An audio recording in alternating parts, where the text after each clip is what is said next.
Alright, this might sound crazy, but Earth, Jupiter, Mars, Mercury, Neptune, Saturn, Uranus, and Venus aren't the only planets in the solar system. There is a secret ninth one that NASA, and possibly others, don't want you to know about. There's this old tale in astrophysics or astronomy, or something, that regards a theoretical planet called Counter-Earth, which is a planet on the complete opposite side of the sun, and it's kind of hard to prove or disprove, considering we can't see it because it's blocked by the sun, and it would be pretty difficult to get all the way around in orbit to get to this planet. So, like last Thursdayism, it stands as a paradox, or something. I honestly have no idea what I'm talking about, given I'm only a high school student. I do, however, know the answer to this counter-Earth paradox, and I'll probably make an update later if I find out more information. My story starts a week ago in a basement of a decently sized house secluded in the middle of an Ohio forest, where I sat in a swivel chair staring at a computer screen and waiting for it to take me to my 5th period, science class. One of my best friends, Mike, sat across from me at a parallel table, feet up on the table and eating a peanut butter and jelly sandwich, the same as always. His lunch period was during this time, so he wasn't in class. He was browsing the very site on which you read this story right now, every so often, turning his phone around to show me a meme that he found. I don't like my science teacher very much, so I usually looked over and read the memes. When my teacher instructed the class to finish an assignment on paper, I finished quickly and opened my book while waiting for everyone else to finish. I then heard a quiet, "Hey dude," coming from behind the book. So I dropped the book a little to find the face of my friend staring back at me, smirking. "Yes?" I remember asking him. "Hearing you talk about planets and stuff reminded me of a thing my dad is working on at the CIA," he replied, bouncing his eyebrows a little. He did that a lot, mostly when he wanted someone to ask him to elaborate. His dad worked for the CIA and he was pretty high up, so I didn't see much of the guy. He usually had important government stuff to work on, so he wasn't even in the country very often. Even considering this, he was my dad's best friend growing up, so my family tried to hang out with his family as much as possible, which included a lot of time with Mike. He usually joined the other 4 people in our friend group in gathering at my house and attending school online. But today it was just him, because the others all had other plans. I sighed before inquiring, "What is your dad working on right now?" Mike's eyes looked as if they contained full stars as he continued. "Well, basically, there is this theory that on the other side of the sun, there's a planet that's almost identical to Earth, but shrouded in darkness." "Isn't that an already established theory?" "Well, yeah, but my dad's team found a bunch of evidence to prove the theory recently. They had launched a rocket with a rover on it a couple years back. A few days ago, a signal came back that showed the rover crashing onto an unfamiliar planet that no one recognized. Something about the sky being covered in storm clouds makes it so that no light reaches the surface. They don't know what to do with the information. They call the planet Thera. I figured they named the planet this because it keeps with the ancient Greek and Rome thing, while also rearranging the letters of Earth. I wondered why they didn't just call it Heart, or Thayer, or Wreath or something. I was obviously very intrigued with this information. "You can't be serious," I told him in disbelief. As if he was expecting the answer though, he pulled out his phone and showed me a picture he took of his dad's computer when he snuck into his office one night, complete with the image of a dark, almost familiar forest, colored a deep black and violet with trees the color of bruises. I just sat there, so in shock from this new information that I didn't notice the teacher continuing the class. I looked back down at my computer, unable to focus on class because of the news that I had just heard and saw. I heard the ding on my phone as he sent the picture to me, and I kept thinking, why would the government keep something this big from the public? Is it dangerous information? If so, what does it entail? I could only think of the what ifs and the big questions. I didn't even realize when the teacher dismissed our class and let us all leave. Finally, I snapped out of my trance and I clicked off the tab, leaving class and going into math. I spent all of the next 3 periods thinking hard about what I had seen.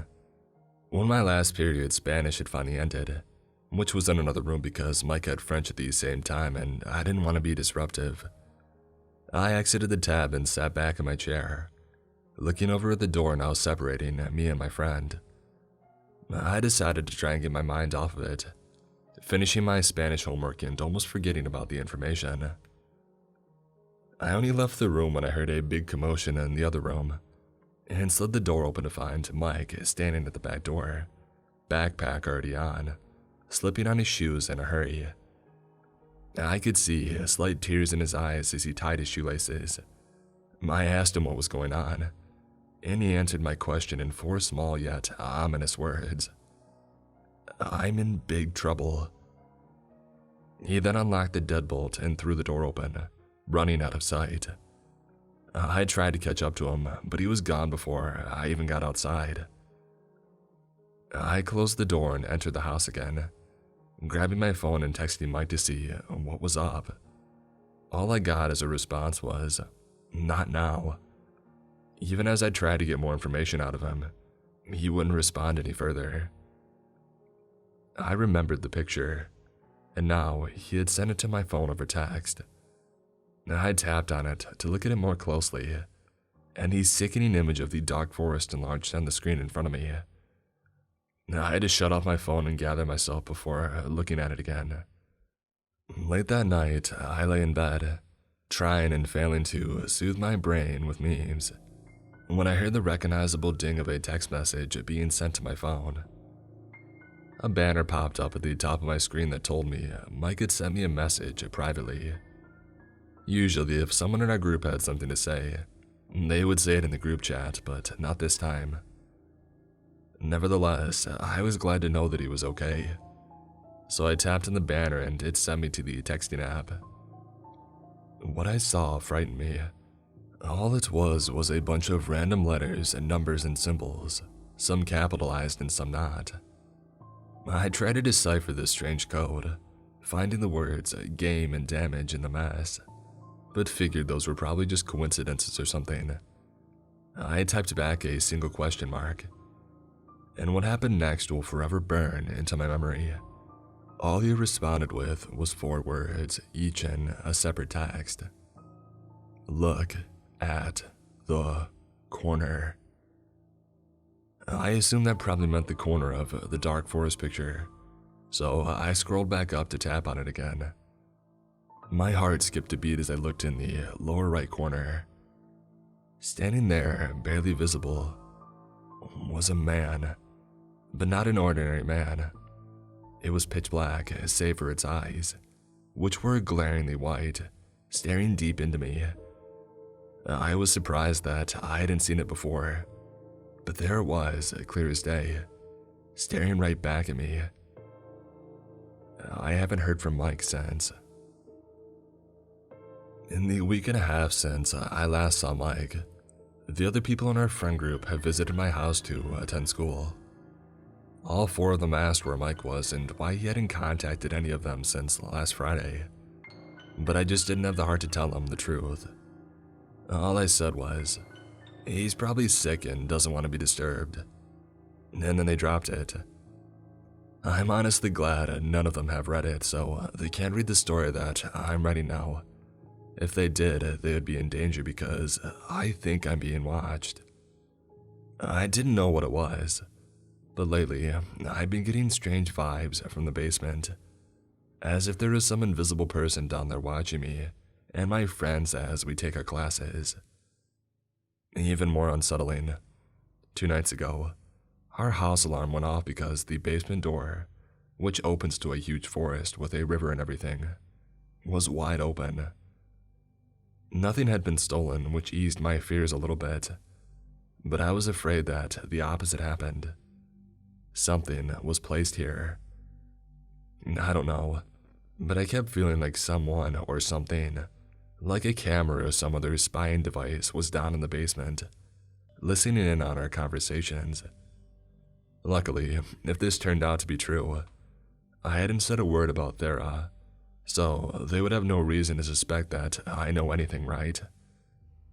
Although, as I write this, I realize one huge plot hole in my story. How the heck would they know Mike said anything in the first place? A chill is going down my spines as these words are typed into my phone, but I think they had a listening device somewhere on Mike the entire time that he was at my house. That doesn't matter right now, though. I have to get this down before I think any more about being watched.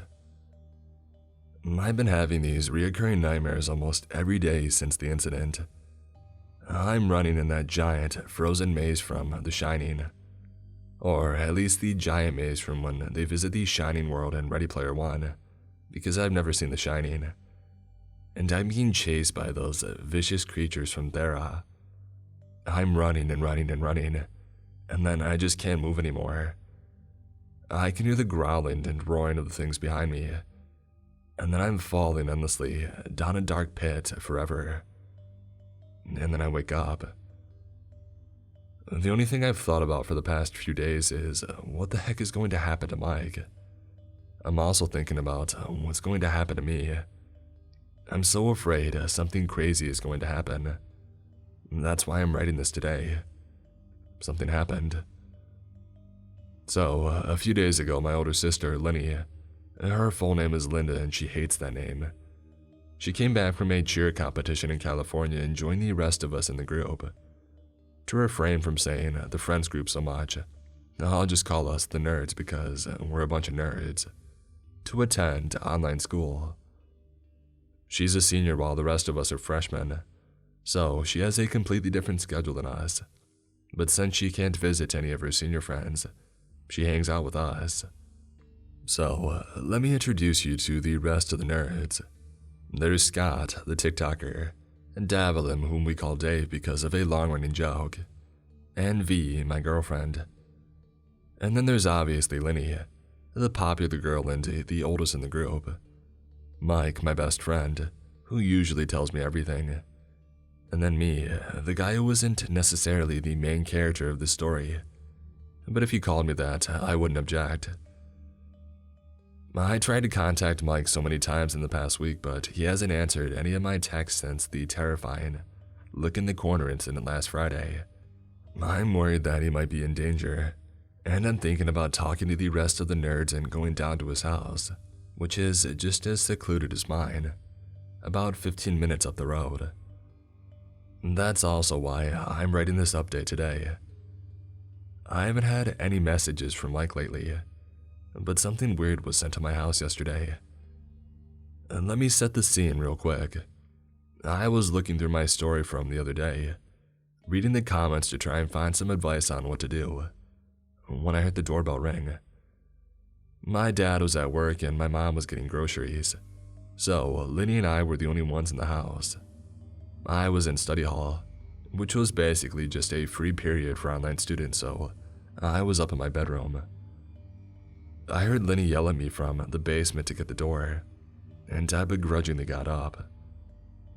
As I descended the stairs to the foyer, I listened for the sound of a second ring but didn't get one.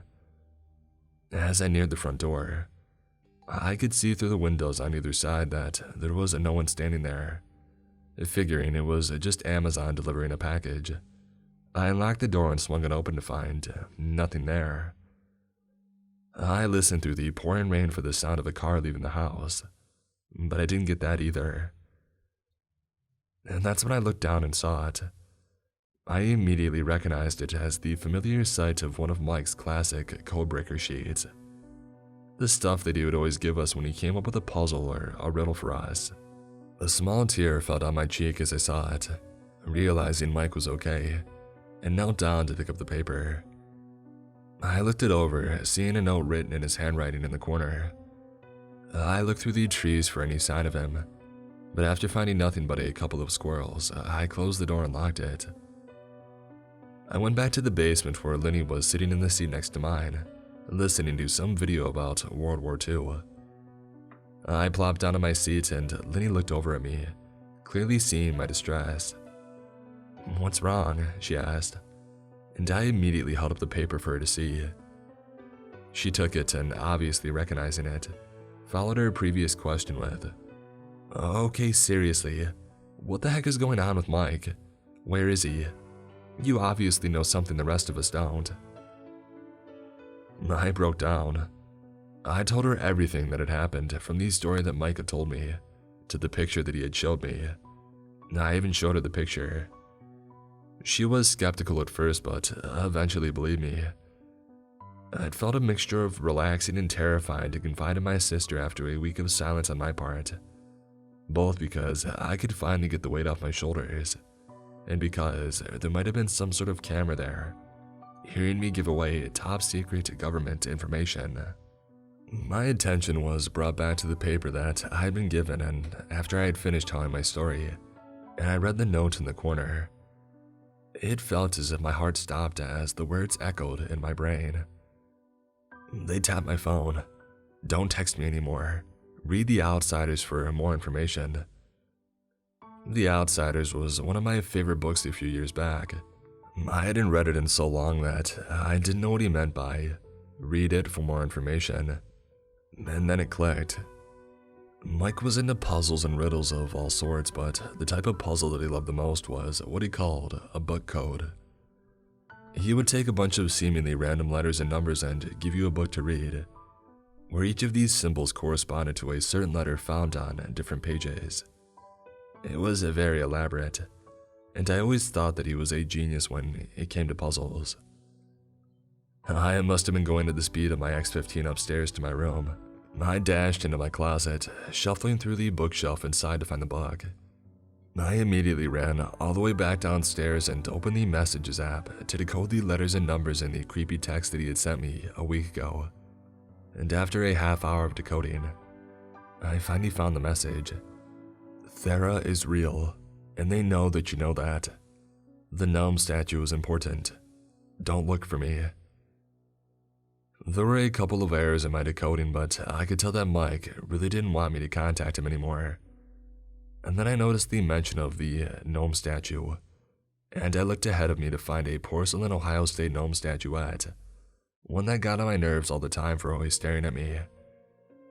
I immediately stood up and walked over to the figure, looking back at Lenny, who was staring at me as I went.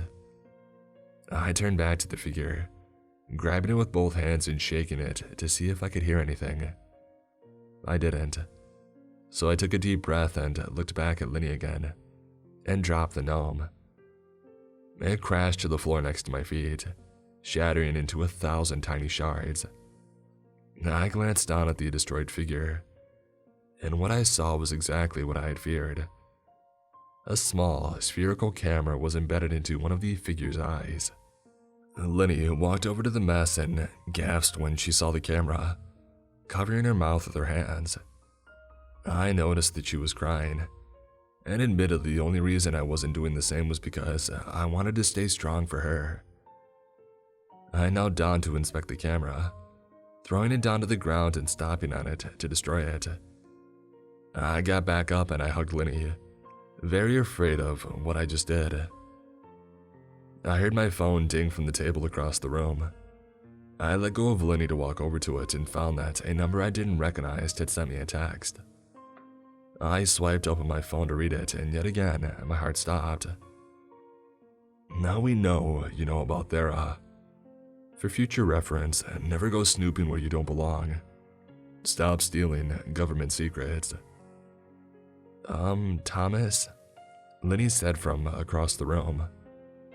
I looked up from my phone to see what she was talking about, and all I remember after that was seeing a strange, creepy-looking guy standing at the back door, which is basically just one giant moving window, with what looked like a gun pointed straight at me. And then I watched as he shot through the window, and then I blacked out as Lenny screamed. I woke up on the floor of the basement with a tranquilizer dart to my neck. The back door was wide open, and Lenny was nowhere to be found. I messed up, like really bad. No way I'm getting out of this one. Before I go any further, I was previously under the impression that none of those other nerds besides Mike had read it. Well, I was mistaken, and boy, did that bite me in the butt. V texted the group chat my stories on Tuesday, right after I had posted my first update. This caption followed. Care to explain, Tommy? Yeah, I'm screwed. I scrambled to find a reasonable explanation for, first of all, the disappearances of Mike and my sister, and secondly, how I knew so much about the incidents. I couldn't come up with anything fast enough, so Scott and Dave ended up joining the interrogation. 15 minutes of sweat and heart pounding later, they knocked on my front door. I had to tell them everything. If I didn't, I knew they wouldn't forgive me.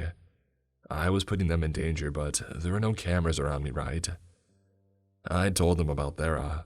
I showed them the picture of the creature, and I explained the sudden disappearance of my sister, which even I was still trying to comprehend. I wanted to know why they didn't take me with her. All she did was learn the truth, and now she was missing. One day later, and my mind was still racing with questions. Why did they leave me? Why did they take her? Who was that guy? Why did they care so much about Thera? What even was Thera? I looked back up at V, Scott, Dave, after thinking these questions. V was standing over me, hands on her hips, with Scott crossing his arms over his chest behind her, and Dave next to him staring at me with a strange look on her face. Fine, I said through gritted teeth. We leave for Mike's house Friday night. Friday night arrived. I was looking through Reddit for tips on how to deal with the CIA hunting you down, but I got no good results when I heard the doorbell ring. My parents hadn't been home much since Lenny had disappeared, joining in the search party that had formed earlier today. I had feigned illness, despite wanting to find my sister, so I could go to Mike's place with the other nerds.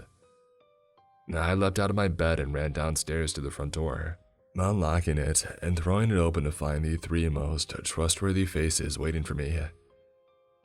I had put together a search packet complete with flashlights, snacks, and bottled water, because I knew the others wouldn't be prepared. So I reached into the bag to hand everyone some chips and flashlights, closing and locking the front door behind me as I ventured out into the darkness of the night.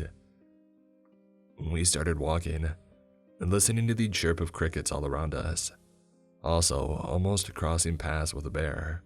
It took the group about a half hour to get to his house, and when it finally showed up through the dark, we exchanged worried and excited glances, pressing on through the final stretch. When we got to the front door and out of habit I knocked. The door was already unlocked and slightly open though, which I thought only happened in the movies. I aimed my flashlight into the dark house that I used to call familiar. I guess nothing is familiar in the dark, but this was so much different. It was as if all the memories I thought were good in this house had immediately died, strangled ruthlessly before my eyes. I stepped inside, pointing the beam around, looking for something, anything that would signal the safety of my friend. I found nothing, which both soothed and boosted my fears. Come on in, guys, I whispered to the others. It's safe. Don't move. I heard the strikingly familiar voice of Mike's father beside me, the only difference being the pure raspiness highlighting the familiarity. The man was pointing what felt like a pistol straight at my head, and I immediately dropped the trash bag containing our supplies. I thrust my arms up in the air, now much more afraid. All right, Mr. McAdams, I stammered, shaking like a leaf. Everything's all right. We just came here to find Mike. Don't say his name. Mr. McAdams yelled at me through wet coughs. That was clear proof that I wouldn't find Mike here. I suddenly remembered a self-defense video I had watched a long time ago, after getting beaten up by some jocks. It went over how to disarm someone with a weapon, and I was instantly flooded with a rush of adrenaline. In one swift move, I had the gun in my hand and Mr. McAdams on the floor in front of me. I didn't even know how I did it. And then, as if some outside voice was controlling my speech, I said angrily, "Tell us where Mike is, and why Thera is so important." For the first time, Mr. McAdams looked somewhat scared. I had never seen him scared before, but right now he looked like a gazelle with a lion in front of it. All right, he said, standing up with his hands held high. All right. And then he began the epic tale of Thera. About 10 years ago, a small company called Frostburn launched a rocket in a project to potentially get farther than the Voyager. A real secluded place, so you probably didn't hear about it. It went far, even built up more speed as it went around the sun. But a few years after the initial launch, they lost contact with it. They were initially confused and sad, but about 5 years ago, the cameras attached to the rocket reactivated, showing the image of a crashed rocket. It had crashed on a seemingly unfamiliar planet, purple forests and black sky surrounding the camera. And then from out of nowhere, jet black humanoid creatures appeared from the trees, if you could call them that, and they made their way to the rocket. They began to rip it apart piece by piece, until the feed was lost again. Now, even more confused, Frostburn quickly sent another rocket to the same place where they had lost contact with the first, a position halfway around the sun, but this time added an array of cameras to the sides and inside. This time, instead of losing contact with the rocket, it just suddenly appeared in the dark forest again. 1 second, it was moving through space, and the next, it was lying in a clearing with the dark creatures all around it. We call them Nightmen, the creatures, and they do not like humans, or at least human technology. They took the rocket apart again, this time more angrily. So Frostburn sent a third and final rocket, one that was already on course to Jupiter, over to Thera, and managed to get this one to Thera and back to Earth, complete with samples of the ground for studying. This was around the time when the CIA got involved. We called the study the Fermi Operation, based on the Fermi Paradox. What they found in the samples they collected was even stranger. What was in the samples? Scott asked behind me. Ground that didn't seem normal, continued Mr. McAdams. Made up of elements that shouldn't make up the ground. Things like gallium, neon, or germanium were prevalent through the samples, with mysterious other elements of which we didn't know the names making up the rest of it. It was as if elements behaved differently on Thera, but none of us knew why. The life forms on Thera weren't even carbon-based. The Nightmen were made from mostly strange elements that we didn't know of yet, but even the ones we did recognize were strange, and not usually able to bring about life.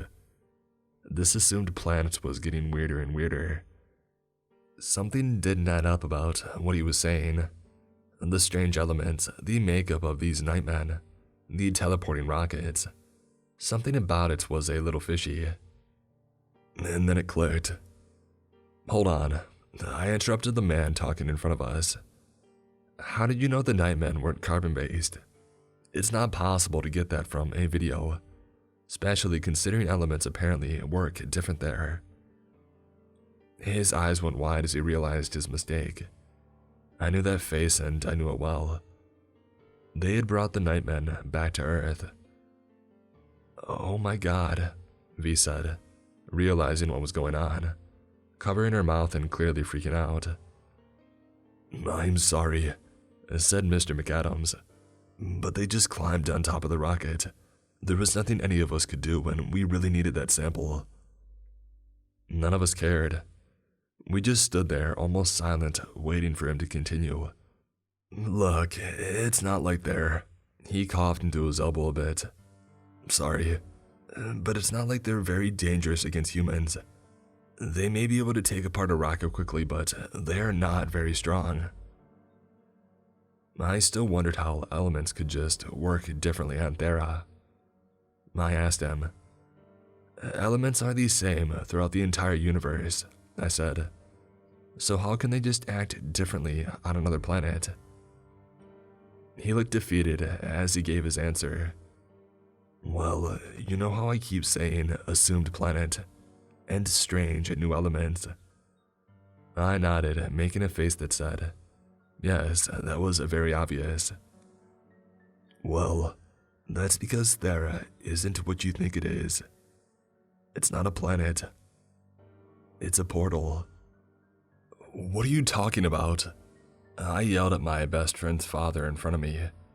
He jumped back a little, and I guess I didn't realize how scary I was being at the moment. Thera doesn't actually exist in this universe, said Mr. McAdams. That's why elements behave differently there. So, you're saying that there are literally other universes out there, V said, taking her hands from her mouth long enough to go on a nerdy rant. I mean, these potential scientific repercussions of this discovery, they could push the advancement of human technology beyond levels we even thought possible. This is a... V, shh, said Dave. Keep talking, Mr. McAdams. Yeah, keep the guy talking about keeping federal secrets from the public that people should know, I snapped. I mean, how did you get away with all of this? I don't know, he replied, but we did. We took 6 Nightmen from Thera, figured out it exists in another universe, and even... He started coughing into his hand. He turned around, back to us, and I looked around him to find blood start to empty into his hands. Mr. McAdams, I asked, are you okay? I made sure to step back a little, so as to not disturb him.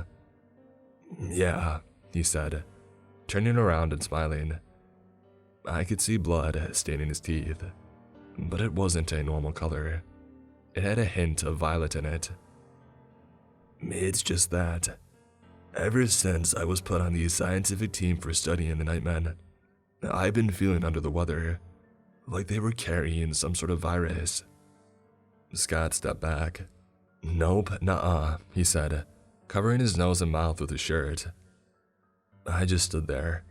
V could tell that I was losing it because she had put her hand on my shoulder trying to keep me calm.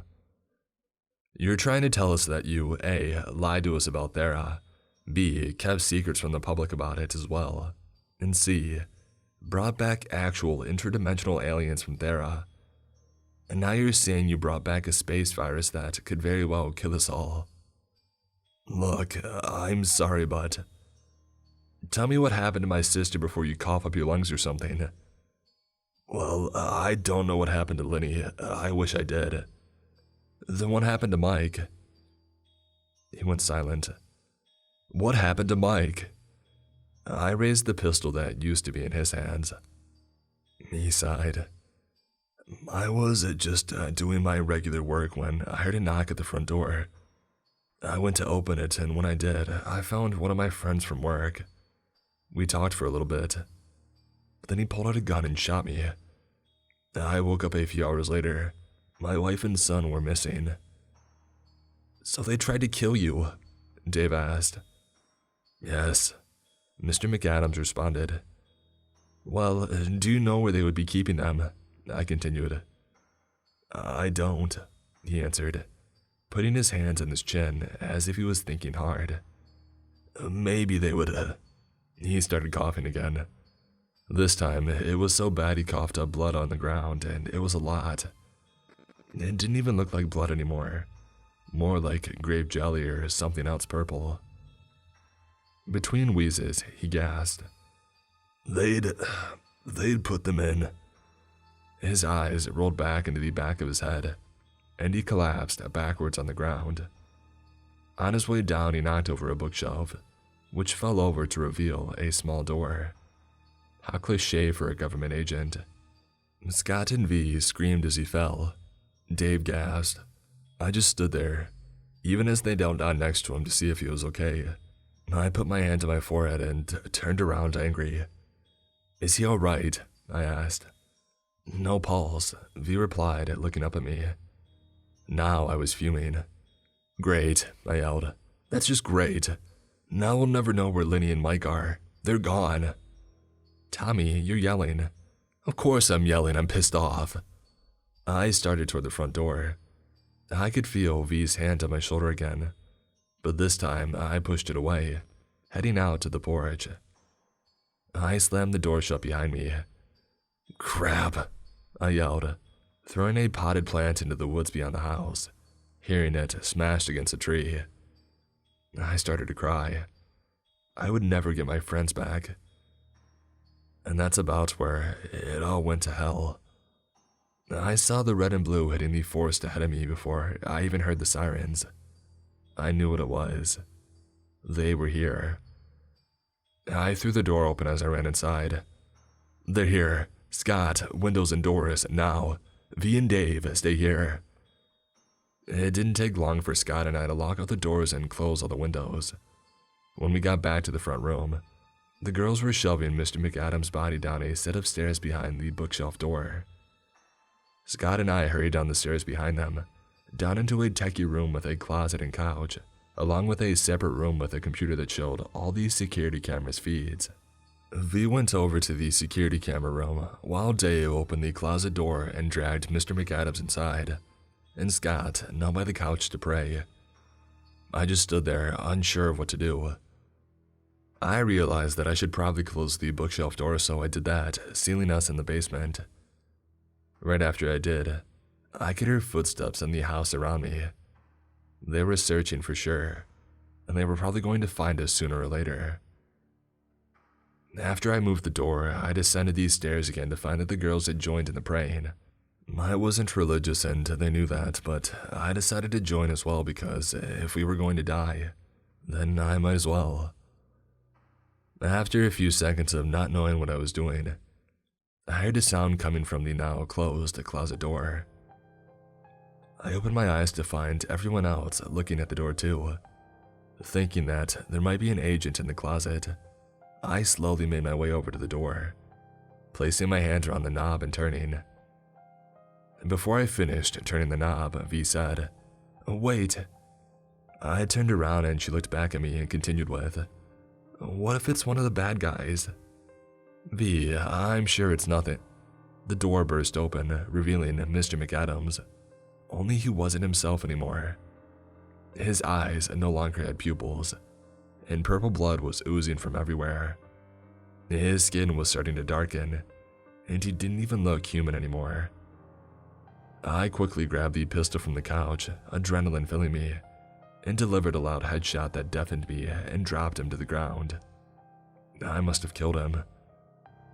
But with one victory came another problem. The bookshelf door immediately swung open and agents poured into the room from the stairs. I dropped the gun as they aimed their weapons at us. Everything was happening so quickly that I didn't even notice the thing that used to be Mr. McAdams slowly picking itself up, grabbing onto an agent and pulling him to the ground. The others started to shoot at the creature, so I yelled, "Run!" and I grabbed the gun of an agent before escaping the house. The four of us ran for 10 minutes, stopping to catch our breath behind some trees. When we did so, we sat on a few fallen logs, everyone panting and sweating. "What the heck do we do now?" Scott asked. He threw his hands in the air as the sound of screeching flooded the woods. "We should get back to my place," I suggested, and the others soon nodded in agreement. "There will be supplies there and we can make a run for it later after we're full on food and water. I'm pretty sure I know the code to my dad's safe, so we can get a couple of weapons to try and learn how to use them." "Where's the nearest city or town?" V pulled out her phone to answer a question. "I think Cleveland might actually be the closest place," I replied. "And even that's about an hour away. If we walked, it might take until morning." "God," she exclaimed. "We're talking like it's the end of the world or something, like a zombie apocalypse. Well, Mr. McAdams did get right back up after both dying from a space virus and being shot in the head. Yeah, but at least everyone here is safe, Scott added, looking around at us. I turned to Dave. I could see that she was getting pale, and suddenly, her eyes rolled back into her head and she leapt at Scott, tackling him to the ground as his screams echoed throughout the forest. I could hear the screeching of former agents that had become infected as I took V's hand and ran from my house. Scott! V screamed as I led her down the road. Dave! As we made our way toward my house, it suddenly hit me that we were running out of options. I listened to the sounds of Dave's and Scott's now inhuman howls mixing in with the various wildlife in the forest. The very frightening thought entered my mind that their sounds might attract the others, but I tried not to think about it as my legs continued to kick at the ground. No one would find us. For the next day or two, we were alone, completely alone, and that was even more terrifying than anything I had seen in the past 2 weeks. So, this is where it ends, the final part, the deciding vote in what happens to the rest of my life. It's been over 2 weeks since Mike initially disappeared, and then 6 days ago Lily was taken. I tried to get answers on Friday, but only ended up getting Mike's father and 2 of my best friends, along with a bunch of officers and CIA agents killed. Now I'm here, locked in this room, nowhere to go, with those things clawing at the door every second. Completely and utterly alone. V and I had finally made it back to my house on Friday night at around 10 p.m., about an hour after we had trekked up to Mike's house to get some answers. Now, we were looting the fridge, pantry, and everywhere else for food and drinks to last us the longest.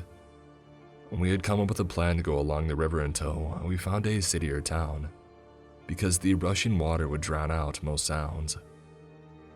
We filled bags with the supplies we found, but didn't want to travel at night, so we decided to get some much-needed rest and head out in the morning.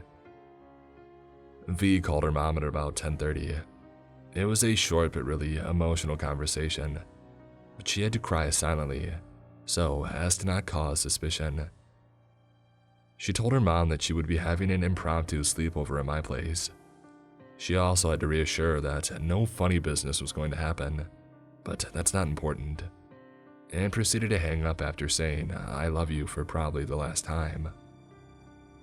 She dropped the phone and immediately collapsed in my arms, eventually falling asleep.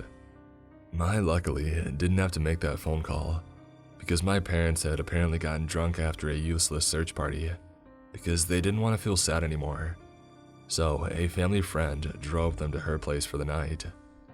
I was glad they would be okay at least. I woke up again at around midnight and woke up V so we could get some rest in a more comfortable place. She said that she could go into my parents' room and I could sleep out in the living room on the couch, leaving a gun on the coffee table for easy access. She told me that she would be too scared, and that I had to sleep in the room with her. A little backstory on me. I'm the most awkward person on the planet. I have no idea how or why V became my girlfriend, and in the year and a half that we had been together, we had only even kissed once, and that was on accident. Going from that to sleeping in the same bed as her, heck no. Not that I didn't love her, or whatever you call it if a teenager feels it, and vice versa, but I just felt very uncomfortable with even the idea of it. I came up with a compromise, where I would sleep in a sleeping bag on the floor next to the bed where she would sleep. I would also keep one of the weapons next to me that I had found in my dad's safe, just in case. She agreed, and within the hour, she was snoring on the bed above me. I couldn't sleep, not because of the snoring, but because of me worrying. I kept hearing the screeching of the nightmen in the background, and it felt as if it was getting closer. I looked at my watch, 2:17 a.m. I sighed quietly, but eventually the next thing I knew, it was morning. I yawned, stretched, and picked myself up off the ground and looked up to the bed to find that V was gone.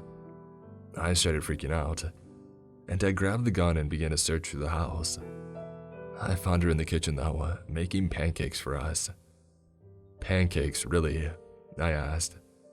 Cooking calms me down, she responded, especially making pancakes. I could see that she had already made a plate for me, so I sat down next to the island in the middle of the kitchen to eat. Thanks, I said, tasting a pancake. It was good. Dang, you are really good at this. She laughed, making a plate for herself. No, thank you, Tommy. It's a special way my grandma used to make pancakes. She sat down next to me, grabbing a fork. This was the first time in weeks that I'd actually felt good. It was nice. No, it was amazing. But we can't have nice things in this story, can we? A loud crash from the basement echoed throughout the entire house, and I immediately grabbed the gun and headed towards the basement stairs. I aimed my gun as I descended, V following close behind, and I found an infected agent roaming around. I held on my arm against V so she couldn't come any closer and pointed the gun straight at the creature's head. I pulled the trigger and it fell to the ground. I knew that it wasn't the end of it though, so I ran over to it and dragged it by its feet out the back door. I tried my best to place it in the river to get it to float away, but it woke up and it started to attack me again. I pushed it off, managing to send it flying to the other side of the river and backed away. It didn't attack though. It just stood there staring at me from the opposite side of the river. I didn't care. I just ran back to the house. I pushed a table to the door, flipping it sideways to block the hole in it, and I took V back upstairs. I locked the door to the basement as we made our way back to our pancakes. That was around 8 in the morning. V and I talked and watched TV and played video games for almost the rest of the day, as we pondered what to do. We couldn't go along the river anymore, because the creature hadn't moved from the other side. That confused me. Were they afraid of fish or something? I didn't know. At dusk, which was around 9 p.m., V and I were watching some episodes of Friends when I heard something peculiar on the road in front of the house. There was only a little bit of light in the sky, so I got up from the couch and looked out through the front windows to see an infected agent running full speed at the house. V had gotten up to check what was going on, so I dove for her and tackled her to the ground as the creature crashed through the window right where I had been standing only seconds ago. It felt like an action movie, but I didn't have time to feel cool, because I had to take care of it before it screeched and attracted the others. It got up and so did I. I managed to kick it to the ground, grabbing the gun from the coffee table and striking the creature with the back of it. As it fell, it knocked over a cup of water that I had made for myself, dumping the contents onto itself. It screamed in agony as its skin boiled and burned, writhing on the floor. Everything clicked.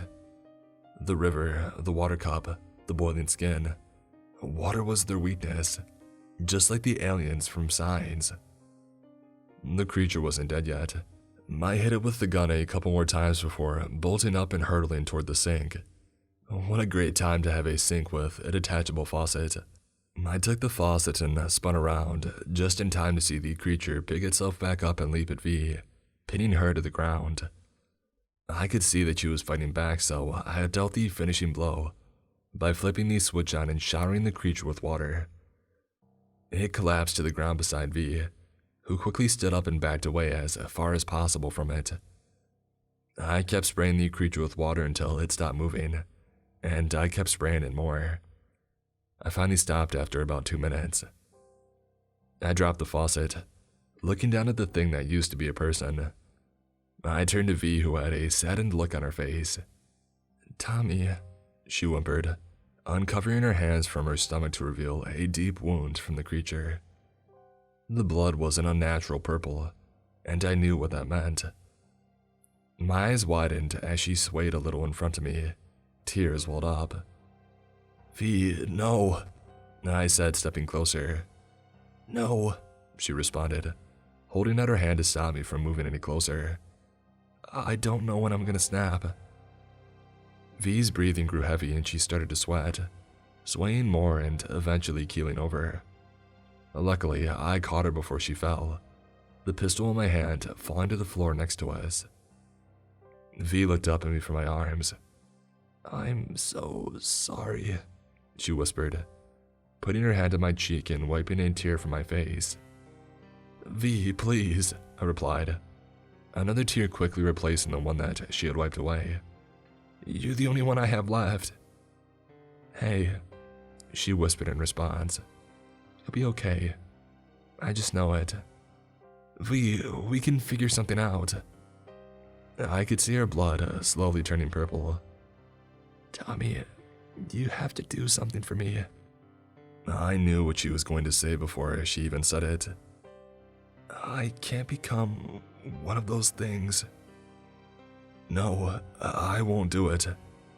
Tommy, it's not your fault. It shouldn't be you, but it is. V, I can't. You have to. It's okay. I know you still love me. Against my better judgment, I put my hand around the back of the gun, wrapping my hand around it and lifting it from the floor.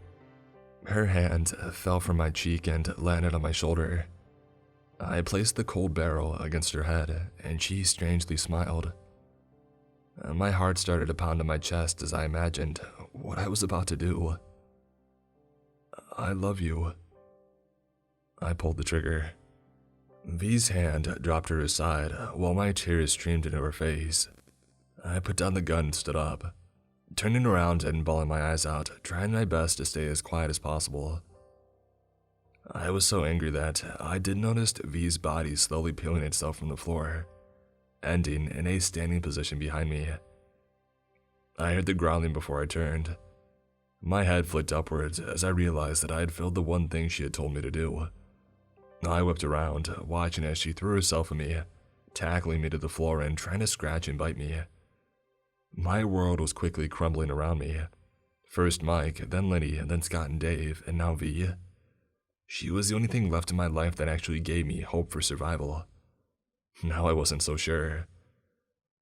I threw V to my side, pushing off the ground and sprinting to the gun on the floor. I grasped it in my hands, pointing the barrel straight at her head.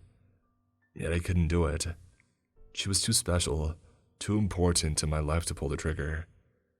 I didn't even shoot as her piercing scream reverberated through the house. She was going to attract the others, and I needed to get out of there fast. I grabbed one of the bags with our supplies, heading toward the front door and swinging it open. What I saw on the road made me almost crap myself. Over 30 infected people sprinting to the house. I closed and locked the door, and dodged out of the way as V tried to attack me, face planting into the door. With the basement door still locked and nowhere else to go, I leapt up the stairs to what had time to end up on the second floor. I went through the hallway into the only room with an open door, the upstairs bathroom.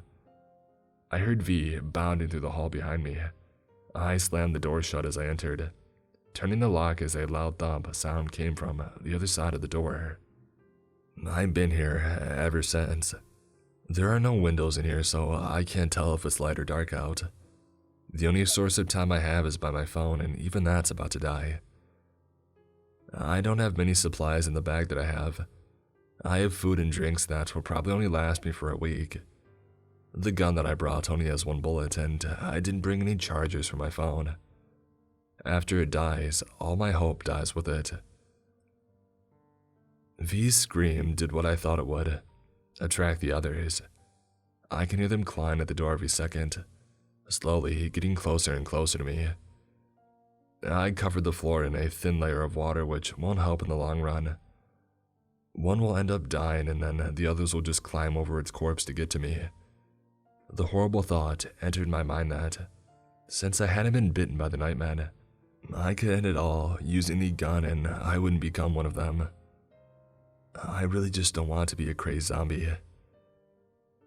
In the over 24 hours that I've been locked in the bathroom, I've had time to think. I reflected on everything that has happened to me in the past couple weeks, and how some of it doesn't match up.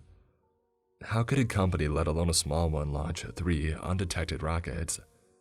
How could the Nightmen still live after coming into this universe, since they're supposedly made from undiscovered elements that shouldn't make up life? How would the CIA have so much control over the situation about Thera? I had no idea. I was starting to think those CIA guys weren't really CIA at all. Maybe it was just a cover story. I don't know. Maybe Mike was just a plant this whole time. I didn't know that either. I really hoped Mike and Linnea were okay. I hoped they weren't getting hurt by whatever messed up company was truly responsible for this whole situation. And I hope that, against every statistic that could be made out of this situation, I might have even the smallest chance of making it out alive. Yet, with every scratch at the door, that hope dwindled. The Nightmen are going to get through the door any minute now. With my last few moments alive, I hope that no one has to go through what I've gone through these past few weeks. I know that no one will come looking for me, and that I'm completely alone, and will be in my last seconds. The only thing that scares me right now is the fact that there might not be anything in the other side, and how I'll just be dead with no happy ending. I wish you all the best of luck, and now you can tell people about the hidden 9th planet they don't want you to know about. Thera, the interdimensional counter-Earth. I may not know what's on the other side, but I do know that in these moments, I've never felt more content, as if death will precede an eternity of happiness. Good luck to you all. Never forget my story.